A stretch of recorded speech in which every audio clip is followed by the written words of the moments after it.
অন্যদিকে ভারতে যেমন হাই লেভেল মিটিং চলছে, তেমনি অন্যদিকে পাকিস্তানে পরমাণু হামলা ছক চড়ছে কি পাকিস্তান, এই প্রশ্ন উঠছে। কারণ কি, ন্যাশনাল কমান্ড অথরিটির বৈঠকে পাক প্রধানমন্ত্রী ন্যাশনাল কমান্ড অথরিটির দায়িত্বে পাক পরমাণু অস্ত্র কমিটির হাতেই পরমাণু অস্ত্র ও ব্যালিস্টিক মিসাইলের ভার রয়েছে। আবারও জানাবো, পরমাণু হামলার ছক কষছে কি পাকিস্তান, এই প্রশ্ন উঠছে। কারণ ন্যাশনাল কমান্ড অথরিটির বৈঠক, পাক প্রধানমন্ত্রী ন্যাশনাল কমান্ড অথরিটির দায়িত্বে পাক পরমাণু অস্ত্র কমিটির হাতেই রয়েছে এবং পরমাণু অস্ত্র ব্যালিস্টিক মিসাইলের ভারও রয়েছে। আমি যাব, আমাদের সঙ্গে রয়েছেন প্রতিনিধি বাসব রায়। বাসব, হ্যাঁ, সেটা হচ্ছে পাকিস্তানকে ভারত যেমন অপারেশন সিঁদুর চালিয়েছে, তেমনি পাকিস্তানও একটা টিম তৈরি করেছে, একটা অপারেশনের নাম দিয়েছে। আমি নামটা কোট করতে পারছি না, দুঃখিত। কিন্তু ঘটনা হচ্ছে পাকিস্তানের কাছে যে অস্ত্র আছে ভারতকে আক্রমণ করার, সেই অস্ত্রে কুলোচ্ছে না। পাকিস্তান এখন চেষ্টা করছে যে এই যাদের হাতে পরমাণু ব্যালিস্টিক, মানে অল আউট যুদ্ধ, অল আউট ওয়ার, যেটা রাশিয়া ইউক্রেন হচ্ছে, সেই ধরনের যুদ্ধ যদি হয় ভারতের সঙ্গে, তাহলে পাকিস্তানের যে সবচেয়ে উচ্চ পর্যায়ের সামরিক কমিটি, তার সঙ্গে আজকে পাকিস্তানের প্রধানমন্ত্রী শাহবাজ শরীফ বৈঠক করবেন।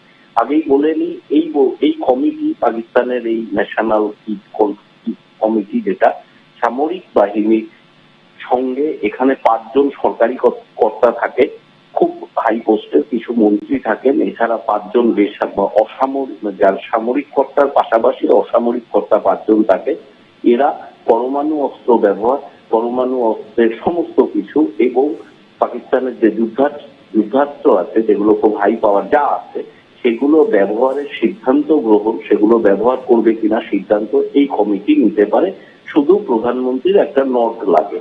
যেমন আমাদের দেশেও তাই, আমাদের দেশে 3 সেনাবাহিনী কি কি করতে পারে, মানে আক্রমণের ক্ষেত্রে কোনো বিদেশি দেশে, সেটা সিদ্ধান্ত সেনাবাহিনী আগে নিয়ে নেয়, শুধু প্রধানমন্ত্রী একটা সম্মতি লাগে। ঠিক পাকিস্তানও তাই।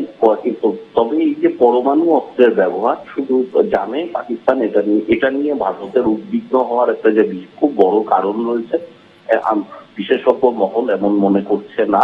তার কারণ হচ্ছে, পরমাণু অস্ত্র যদি কেউ ব্যবহার করে ফেলে, ভারত, পাকিস্তান, যাদের কাছে পরমাণু অস্ত্র আছে, তার এফেক্টটা কি হবে সেটা সব দেশই জানে। তার এফেক্ট হবে গোটা পৃথিবী তাকে এক ঘরে করে দেবে, আইসোলেট করে দেবে। সেক্ষেত্রে সেই দেশে টিকে থাকাই মুশকিল হবে। কিন্তু বৈঠকটা হচ্ছে, তার কারণ হচ্ছে পাকিস্তান এখন গোটা পৃথিবীর নজরে একটা বার্তা দিতে যায়। সেটা হচ্ছে, আমরা পরমাণু অস্ত্র ব্যবহার করতে পারি, এরকম একটা হুমকি, যে যুদ্ধটা বন্ধ করো, পাকিস্তানকে ভারতের প্রত্যাঘাতের মোকাবিলায় যুদ্ধটা বন্ধ করতে হবে, তারই ছক।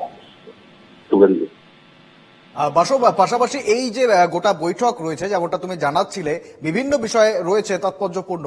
এখানে কি ভারতের কোনো আশঙ্কার বিষয় রয়েছে বাসব? আশঙ্কার বিষয় নেই, কারণ যাদের হাতে পরমাণু অস্ত্র আছে, যেমন রাশিয়া, যেমন আমেরিকা, যেমন ভারত, যেমন উত্তর কোরিয়া, যেমন পাকিস্তান বা ফ্রান্স, এই যে দেশগুলোর হাতে নিউক্লিয়ার পাওয়ার আছে। কিন্তু আমরা খুব ভালো করে লক্ষ্য করলেই দেখা যাবে, রাশিয়া ইউক্রেন প্রায় বছর 2 যুদ্ধ হচ্ছে, রাশিয়া কিন্তু পরমাণু অস্ত্র ব্যবহার করে। কারণ এটা করা যায় না, এটা শুধু রাখা যায়। কেন রাখা যায়? যাতে অন্য দেশ একটা দেশকে যখন আক্রমণ করে, যেমন পাকিস্তান বা ভারতও যুদ্ধ ঘোষণা করেনি, পাকিস্তানও যুদ্ধ ঘোষণা করেনি, তার মানেই হচ্ছে কেউ কোনো পরমাণু অস্ত্র ব্যবহার করবে না। কিন্তু এই দুটোর মধ্যে একটা তফাৎ আছে। ভারত এবং পাকিস্তানের যে পরমাণু অস্ত্র, তাদের মধ্যে মানে নীতিগত দিক থেকে তফাৎ আছে। ভারতের পরমাণু অস্ত্রের দিক থেকে ভারত কখনো কোনো দেশ আক্রমণ করে না। যার জন্য ভারতের রণনীতি হচ্ছে নো ফার্স্ট অ্যাটাক, অর্থাৎ আমরা প্রথমে আক্রমণ করব না। এটা হচ্ছে প্রথম কথা। আর পাকিস্তানের দিক থেকে পাকিস্তানের বক্তব্য হচ্ছে, যদি আমাদের সার্বভৌমত্বে আঘাত করে, অর্থাৎ পাকিস্তানের, তাহলেই আমরা পরমাণু অস্ত্র ব্যবহার করি। এটা হচ্ছে পাকিস্তানের বল।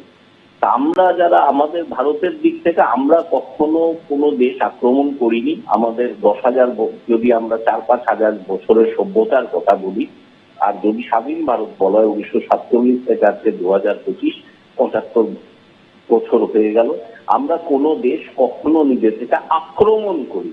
ইভেন নাও, অর্থাৎ এখনো পাকিস্তানকে আমরা আক্রমণ করি না, আমরা পাল্টা জবাব দিচ্ছি, অর্থাৎ প্রতি আঘাত করছি, প্রত্যাঘাত করছি। পাকিস্তান পরমাণু সংক্রান্ত বৈঠক করছে পরমাণু অস্ত্র ব্যবহারের কমিটির সঙ্গে, এতে ভারতের কিছু এসে যায় না। ভারতের উদ্বিগ্ন হওয়ার মোটেও কারণ নেই, আশঙ্কারও কোনো কারণ নেই। বরং আমাদের দেশে যে পাকিস্তান গত 24 ঘন্টা বা 48 ঘন্টায় ছোটখাটো হামলা করেছে, তার প্রত্যাঘাত করা হবে নিখুঁত, পরিমিত, সংযত, কিন্তু খুব কড়া প্রত্যাঘাত করা। শুভেন্দু। বেশ, ধন্যবাদ বাসব।